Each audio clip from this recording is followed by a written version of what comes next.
네, 우리 함께 사도신경으로 신앙 고백하심으로 오늘 우리 7월 우리 월삭기도회 함께 같이 시작하도록 하겠습니다. 전능하사 천지를 만드신 하나님 아버지를 내가 믿사오며 그 외아들 우리 주 예수 그리스도를 믿사오니 이는 성령으로 잉태하사 동정녀 마리아에게 나시고 본디오 빌라도에게 고난을 받으사 십자가에 못 박혀 죽으시고 장사한 지 사흘 만에 죽은 자 가운데에서 다시 살아나시며 하늘에 오르사 전능하신 하나님 우편에 앉아 계시다가 저희로서 산 자와 죽은 자를 심판하러 오시리라. 성령을 믿사오며 거룩한 공예와 성도가 서로 교통하는 것과 죄를 사하여 주시는 것과 몸이 다시 사는 것과 영원히 사는 것을 믿사옵나이다. 아멘. 우리 함께 찬송가 330장, 찬송가 330장 함께 찬송하시겠습니다.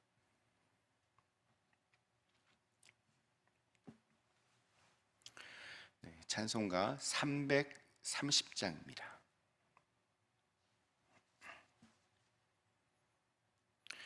어두운 밤 시대리니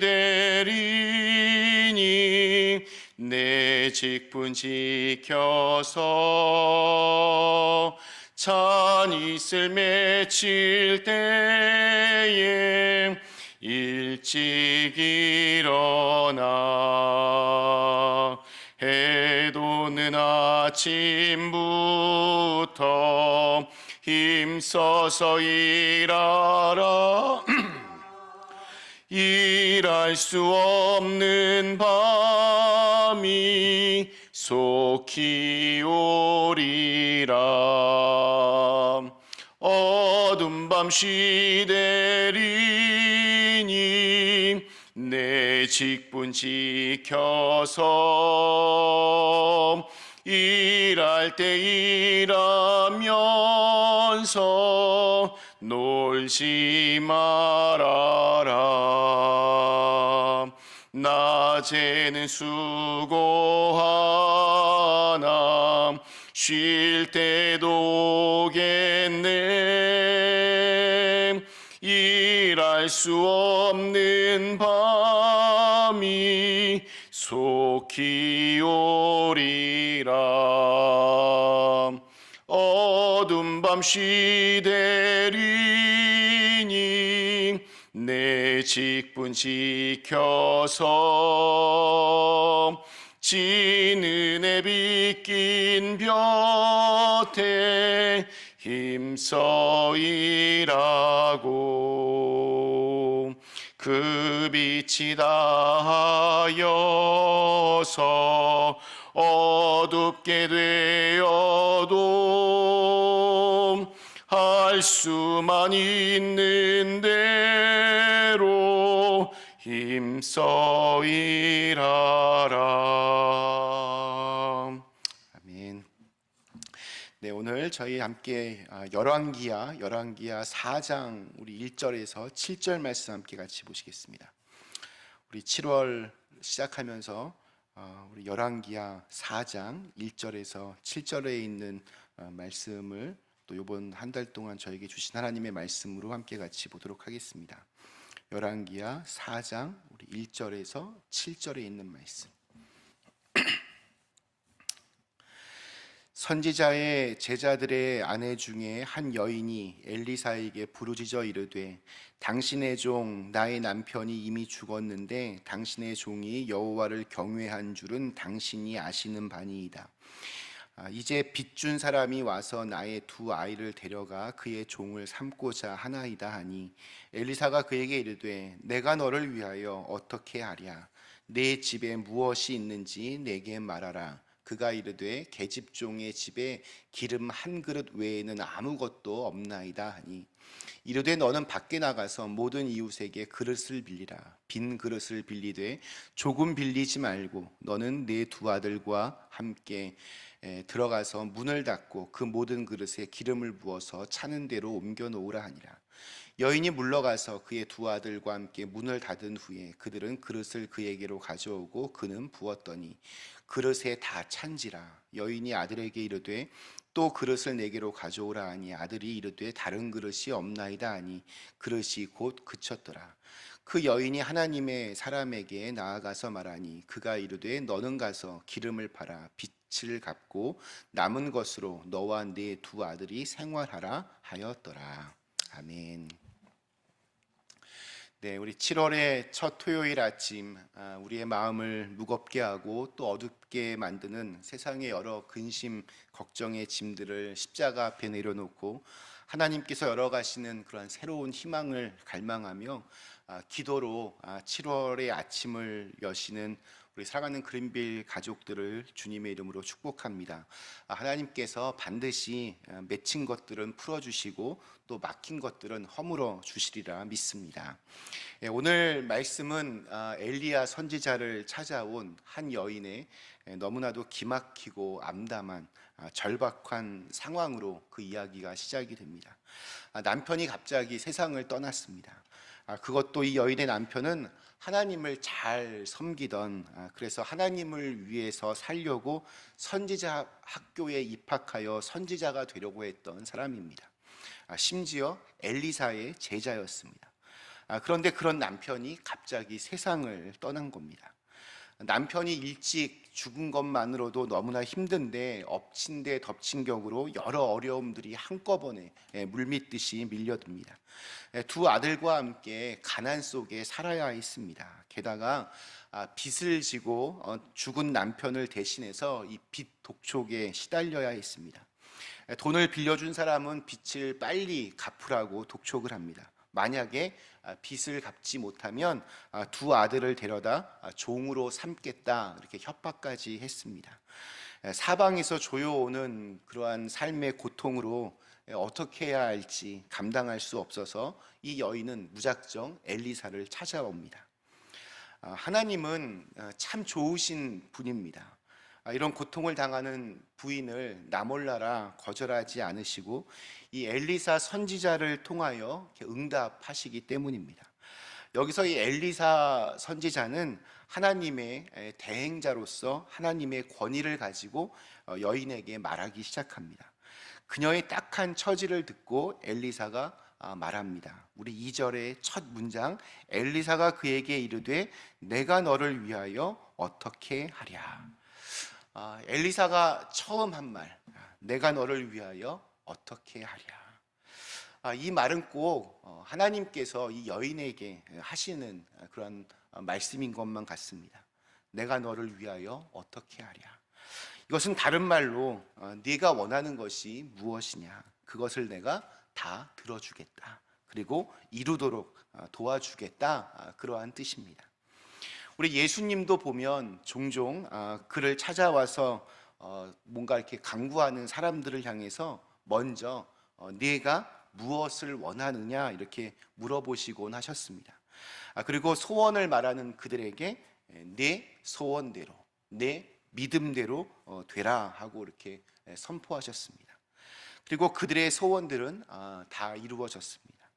우리 예를 들면 요한복음 5장에 나오는 베데스다 연못에서 38년 된 병자를 고쳐주셨을 때 그때도 예수님이 제일 먼저 던지신 질문은 네가 낫고자 하느냐였습니다. 네, 제가 낫기를 원합니다 대답하자 그 병자는 고침을 받고 자리를 들고 걸어가게 되었습니다. 주님께서는 오늘도 인생의 여러 가지 고통스러운 문제로 괴로움을 가지고 주님께로 나오는 사람들을 향하여 내가 너를 위하여 어떻게 하랴, 내가 너를 어떻게 하랴 이렇게 물어보십니다. 이어지는 엘리사와 이 여인의 대화는 이제 조금 다른 느낌을 우리에게 전해줍니다. 2절을 다시 한번 보겠습니다. 엘리사가 그에게 이르되 내가 너를 위하여 어떻게 하랴, 네 집에 무엇이 있는지 내게 말하라. 그가 이르되 계집종의 집에 기름 한 그릇 외에는 아무것도 없나이다 하니. 엘리사가 네 집에 있는 것이 무엇이냐라고 물어보니까 여인은 우리 집에는 기름 한 그릇밖에는 남은 것이 아무것도 없습니다. 이렇게 대답을 합니다. 여기에 방점은 기름 한 그릇이 아니라 내가 아무것도 없다는 데 방점이 찍혀 있습니다.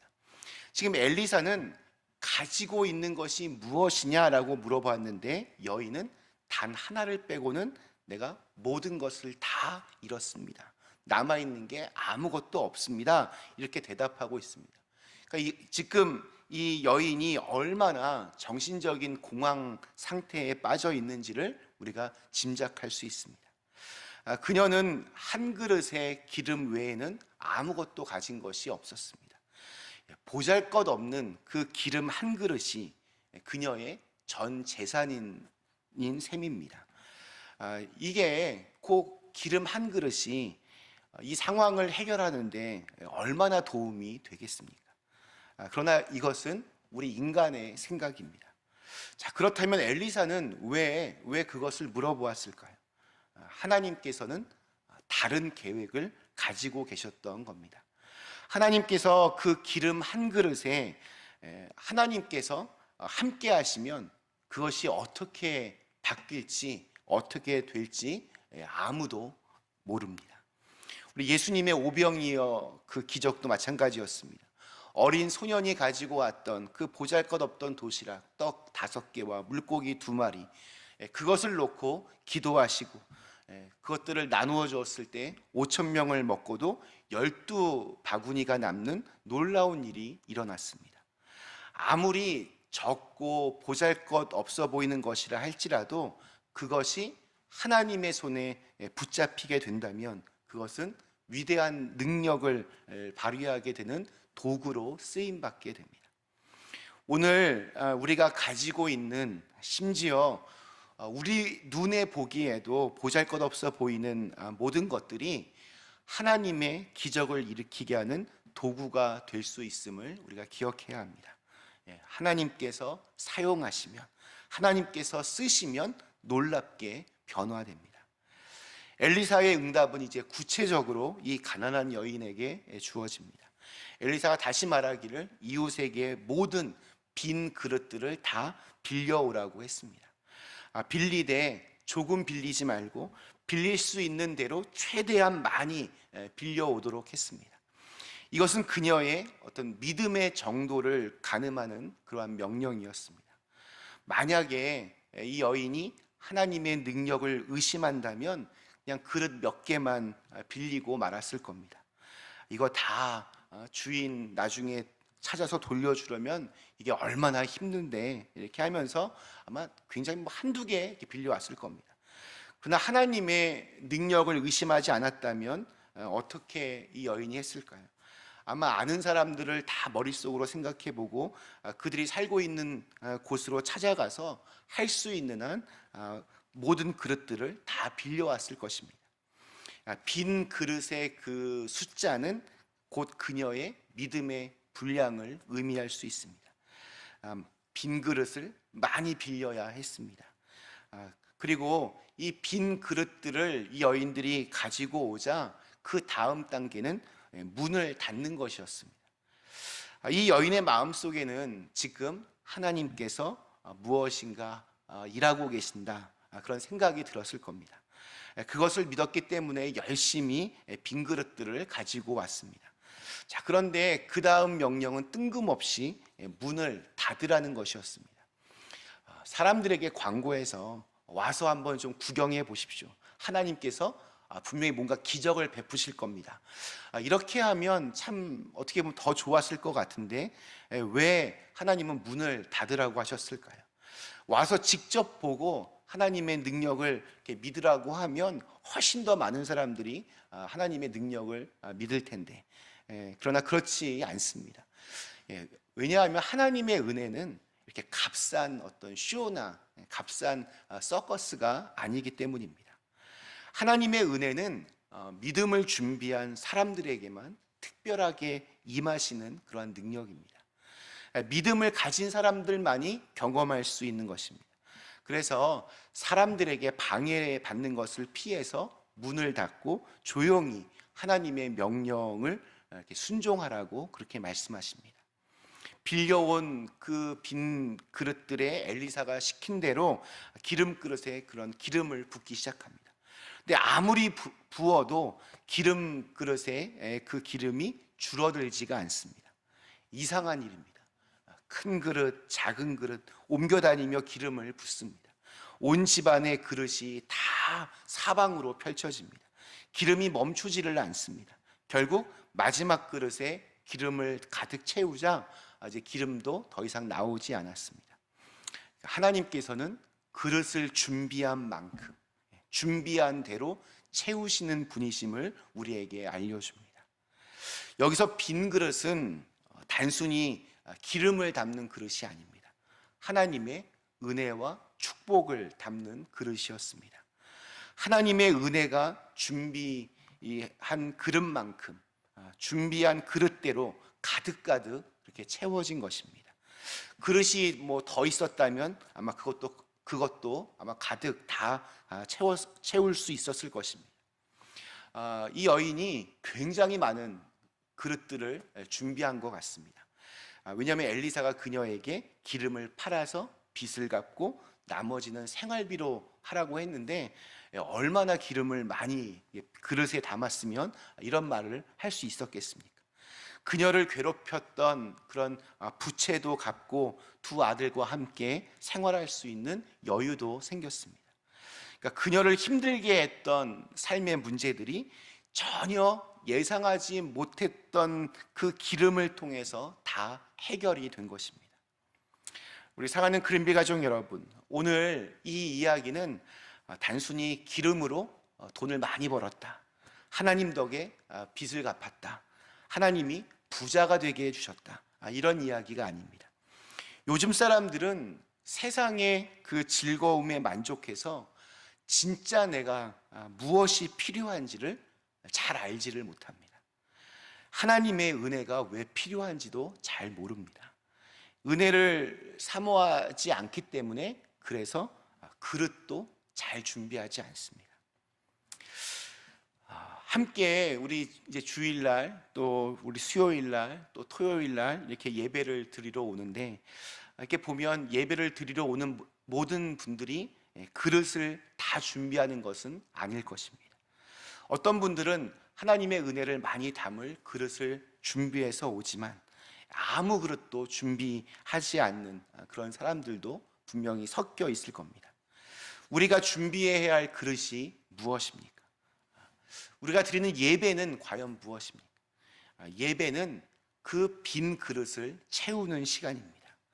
우리는 예배를 드릴 때, 찬양을 드릴 때 우리의 그릇을 은혜로 채웁니다.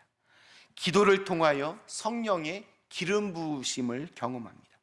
말씀을 듣는 시간을 통해서 우리의 삶 가운데 임하신 하나님의 영광과 은혜를 채우게 됩니다. 하나님은 준비된 자에게 은혜를 부어 주십니다. 준비한 만큼, 준비한 대로 채워 주십니다. 우리 8월에 우리 교회 문을 활짝 다시 열기 위해서 7월 한 달 동안 우리가 정말 열심히 영적으로 잘 준비했으면 좋겠습니다. 우리가 기도로 준비한 만큼 하나님은 그 빈 그릇에 분명히 은혜를 부어 주실 것입니다. 그 채워 주시는 은혜, 부어 주시는 은혜가 저와 여러분의 삶 속에, 또한 우리 교회 위에 함께하기를 주님의 이름으로 간절히 축원합니다. 우리 잠시 함께 기도하시겠습니다. 하나님, 이제 7월이 시작이 되었습니다. 또 2021년에 이제 하반기를 시작하는 이 귀한 시간, 저희가 빈 그릇들을 잘 많이 이렇게 준비할 수 있게 하여 주시옵소서. 준비한 만큼 채우시는, 부어주시는 그 하나님의 은혜를 하나라도 더 담아낼 수 있도록 인도하여 주시옵소서. 여러 가지로 우리를 정신 못 차리게 하는 삶의 여러 가지 문제들이 우리를 괴롭힐 수도 있지만, 또 하나님께서 우리가 가지고 있는 정말 아무것도 아닌 어떤 것을 통하여 그 모든 것들을 단번에 해결해 주실 수 있는 분이심을 저희가 믿습니다. 우리는 그 하나님을 믿고 우리가 할 수 있는 우리의 빈 그릇들을 잘 준비하여서 하나님의 은혜를 담아낼 수 있도록 인도하여 주시옵소서. 우리 모두에게 이렇게 기도하며 우리가 영적으로 잘 준비해서 저희 교회가 이제 다시 문을 여는 그 모든 과정들이 하나님 보시기에도 참으로 기쁨이 되게 하여 주옵시고, 또 우리 주위에 있는 사람들에게도 마음속에 그런 새로운 소망과 또 새로운 열망들이 경험되어질 수 있는 시간들이 되게 하여 주시옵소서. 예수님의 이름으로 간절히 기도드리옵나이다. 아멘. 하늘에 계신 우리 아버지여, 이름이 거룩히 여김을 받으시오며 나라의 임하옵시오며 뜻이 하늘에서 이룬 것 같이 땅에서도 이루어지이다. 오늘날 우리에게 일용할 양식을 주옵시고, 우리가 우리에게 죄 지은 자를 사하여 준 것 같이 우리의 죄를 사하여 주옵시고, 우리를 시험에 들게 하지 마옵시고 다만 악에서 구하옵소서. 대개 나라와 권세와 영광이 아버지께 영원히 있사옵나이다.